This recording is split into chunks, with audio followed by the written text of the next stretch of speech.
வாதாபி சக்கரவர்த்தி புலிகேசியோட படைகள் மகேந்திர சக்கரவர்த்தியோட காலத்துல காஞ்சி கோட்டையை முற்றுகையிட்டுச்சு. தென்னாட்டோட சரித்திரத்துல ரொம்ப முக்கியமான பிரபலமான சம்பவம் இது. ஏறக்குறைய 8 மாசம் அந்த முற்றுகை இருந்துச்சு.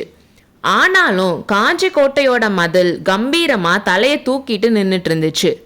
வாதாபி படையை சேர்ந்த ஒரு வீரன் கூட காஞ்சி கோட்டைக்குள்ள கால் வைக்க முடியல. வாதாபி வீரர்கள் காஞ்சி கோட்டையை சுத்தி வளைச்சதுமே வைஜெயந்தி மாதிரி மோசமா தாக்கி கைப்பற்ற நினைச்சாங்க. காலாட்படையை சேர்ந்த பல வீரர்கள் ஒரே நேரத்துல கோட்டையோட நாலா பக்கமும் அகழிய நீந்தி கடக்க முயற்சி பண்ணாங்க. கோட்டை மதில் மேல மறைவான இடத்துல இருந்து மலை மாறி பெஞ்ச அம்புகளும் அகழில இருந்த முதலைகளும் அந்த வீரர்களை எல்லாம் யமலோகத்துக்கு அனுப்பி வச்சுச்சு. அதுல இருந்து தப்பிச்சு கரையேறின சில வீரர்கள் கோட்டை மதிலுக்கு பக்கத்துல கண்ணுக்கு தெரியாம வச்சிருந்த பொறிகள்ல சிக்கினாங்க. அகழியில அங்கங்க முதலைகளுக்கும் யானைகளுக்கும் ஒரு பெரிய யுத்தம் போயிட்டு இருந்துச்சு.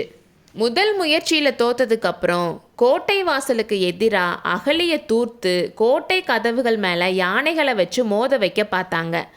காஞ்சியை சுற்றி இருந்த பெரிய பெரிய மரங்களை எல்லாம் யானைகளை வச்சு வேரோட பிடுங்கி எடுத்துட்டு வந்து அகழியில் போட்டு தூர்த்தாங்க.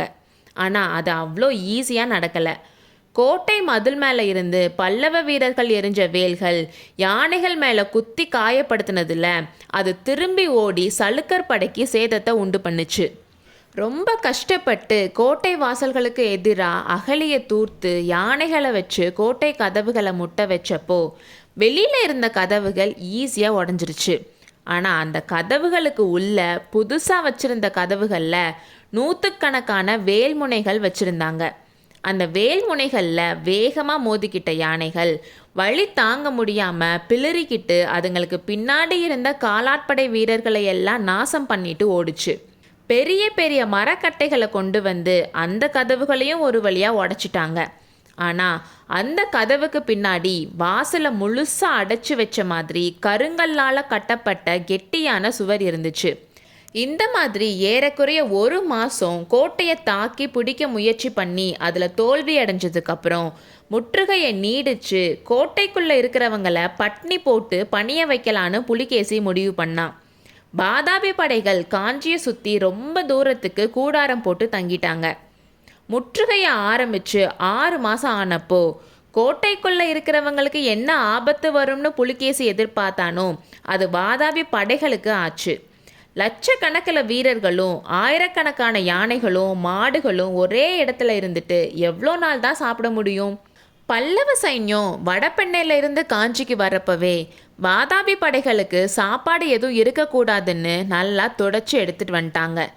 காஞ்சியை சுற்றி இருந்த கிராமங்கள்லையும் மக்கள் எல்லாரும் வேற இடத்துக்கு போயிட்டனால வாதாபி படைக்கு சாப்பாடு எதுவுமே கிடைக்கல. 2-3 மாசத்திலேயே காஞ்சியை சுற்றி இருந்த காடுகள் தோட்டங்கள் எல்லாத்தையும் வாதாபியோட யானைகள் முழுசா தின்னு தீத்துருச்சு. அப்புறம் யானைகளுக்கும் சாப்பாடு தேடி ரொம்ப தூரம் போக வேண்டியதாக இருந்துச்சு. அப்படியே போனாலும் அப்போது வெயில் காலம்ன்றனால பச்சை பசேல்னு பார்க்குறதே ரொம்ப அதிசயமாக இருந்துச்சு. இதெல்லாம் விட இன்னொரு பெரிய ஆபத்தும் வந்துச்சு. அது என்னன்னா வெயில் காலத்தில் குடிக்கிற தண்ணீருக்கே பஞ்சம் வந்துச்சு. அந்த வருஷத்தில் காஞ்சியை சுற்றி இருந்த ஏரிகள் எல்லாம் கார்த்திகை மார்கழியில் நிரம்பி வழிஞ்சிட்டு இருந்தது. தை மாசி பங்குனியில் திடீர்னு உடைப்பு ஏற்பட்டு சுற்றி இருந்த இடத்தை எல்லாம் வெள்ளக்காடாக ஆக்குச்சு. அதனால சித்திரையில் ஒரு ஏரியில் கூட ஒரு சொட்டு தண்ணி இல்லை. எங்கேயாவது கொஞ்சம் தண்ணியை பார்த்தாலும் அது குடிக்க முடியாதபடி ரொம்ப அழுக்காக இருந்துச்சு. அந்த காலத்தில் பாலாற்றில் 3 இடங்களில் அணை கட்டி தண்ணீர் தேக்கி வச்சுருப்பாங்க. சம்மரில் அதை கொஞ்சம் கொஞ்சமாக திறந்து விடுவாங்க. ஆனால் அந்த வருஷம் முன்னாலேயே அதை திறந்து விட்டுருந்தனால பாலாறும் வறண்டு போய் இருந்துச்சு.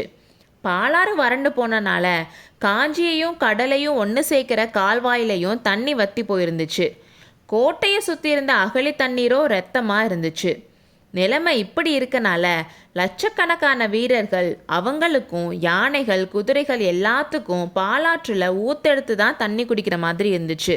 பசி தாகத்தால் யானைகள் அப்பப்போ வெறி பிடிச்சி ஓடுறப்போ அதோட காலில் சிக்கி பல வீரர்கள் செத்தாங்க. ஆனி மாசத்துல ஒரு நாள் வராக கொடி பறந்துட்டு இருந்த ஒரு கூடாரத்துக்குள்ள புலிகேசியோட யுத்த மந்திராலோசனை சபை கூடுச்சு.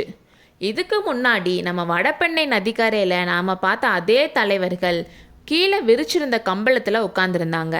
வாதாபி மன்னன் சிம்மாசனத்தில் கம்பீரமாக உட்காந்துட்டு இருந்தான்.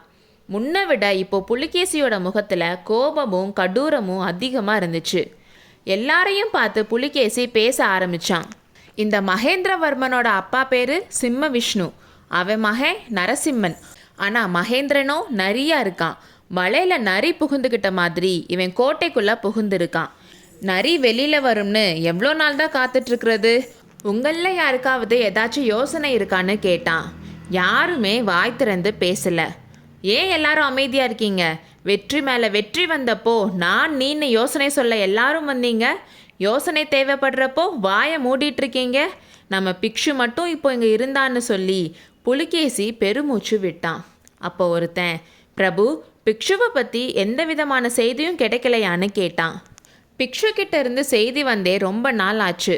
வடபெண்ணை நதிக்கரையில் வஜ்ரபாகுன்ற ஒற்றர் தலைவன்கிட்ட அனுப்பின ஓலைக்கு அப்புறம் எதுவுமே வரல. மதுரை பாண்டியனை பார்க்க போனப்போ ஏதாச்சும் நடந்துருச்சோ என்னவோ. பிக்ஷு மட்டும் இப்போ இங்கே இருந்தா உங்களை மாதிரி முழிச்சிட்ருப்பாரா? ஒற்றர் தலைவரை, புத்த பிக்ஷு என்ன ஆனார்னு கண்டுபிடிக்க சொல்லி 8 மாதத்துக்கு முன்னாடியே சொன்னேன். ஏதாச்சும் தகவல் கிடைச்சிச்சான்னு கேட்க ஒற்றர் படை தலைவன் தலையை குனிஞ்சுக்கிட்டான். சேனாதிபதியை பார்த்து, சேனாதிபதி, உனக்கு என்ன தோணுது? முற்றுகையை தொடர்ந்து நடத்தலாமா? மகேந்திர பல்லவனை பணிய வைக்க இன்னும் எவ்வளோ நாள் ஆகும்னு நினைக்கிறீங்கன்னு கேட்டான். கோட்டை சுவர் மேலே இருக்க பல்லவ வீரர்களை பார்த்தா நல்லா சாப்பிட்டு கொளுத்து தான் இருக்காங்க. ஆனால் நம்மளோட வீரர்களுக்கு இப்போ அரை வயிறு சாப்பாடு தான் கொடுக்குறோம். இன்னும் 1 மாதம் போனால் அதுவும் கொடுக்க முடியாது. சுற்றியும் எங்கேயுமே சாப்பிட எதுவும் கிடைக்க மாட்டேதுன்னு வாதாபியோட சேனாதிபதி சொன்னார். புலிகேசிக்கு கோபம் வந்துச்சு. ஆமாம், எப்போ பார்த்தாலும் பஞ்சப்பாட்டு தான். இந்த மாதிரி மூக்கால அழுகிறத தவிர வேற யோசனையே தோணலையான்னு புலிகேசி கேட்டான்.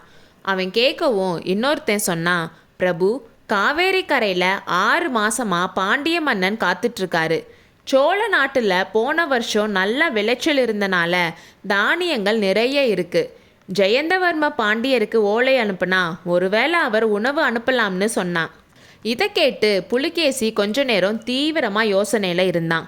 அப்புறம் எல்லாரையும் பார்த்து, என்ன செய்கிறதுன்னு முடிவு பண்ணிட்டேன். இனிமேலும் இங்கேயே நான் சும்மா உட்காந்துருந்தா எனக்கு பைத்தியம் பிடிச்சிடும். சேனாதிபதி, நீ இங்கேயே நம்மளோட படையோட முற்றுகை நடத்திட்டுரு. நான் 1,00,000 வீரர்களோட தெற்க கிளம்பி போய் பாண்டிய மன்னனை நேரில் பார்த்துட்டு வரேன். யானைப்படை என்னோட வரட்டும். வாதாபியில் இருந்து கிளம்புனப்போ கொழு கொழுன்னு இருந்த நம்ம யானைகள் இப்போ எவ்வளோ மெலிஞ்சு போச்சு. காவேரி கரையில் நம்ம யானைகளுக்கு நிறைய உணவு கிடைக்கும்லன்னு சொன்னான். அப்போ ஒற்றற்படை தலைவன், பிரபு, சின்ன படையோடு நீங்கள் போகிறது நல்லதா? பாண்டியனோட மனசில் என்ன இருக்குமோன்னு சொன்னான். அதுக்கு புலிகேசி, அவன் மனசு எப்படி இருந்தா என்ன? அவன் நம்மளோட போர் செய்ய வரமாட்டான். அவன் எப்படிப்பட்டவனாக இருந்தாலும் என்ன செஞ்சிட முடியும்? காவேரி கரையில் ஒளிந்து கொள்வதற்கு கோட்டை ஒன்றும் இல்லை. எதிரி போர்க்களத்தில் நிற்கும் வரையில் எனக்கு பயமும் இல்லை என்றான். அடுத்த அத்தியாயத்தில் சந்திப்போம்.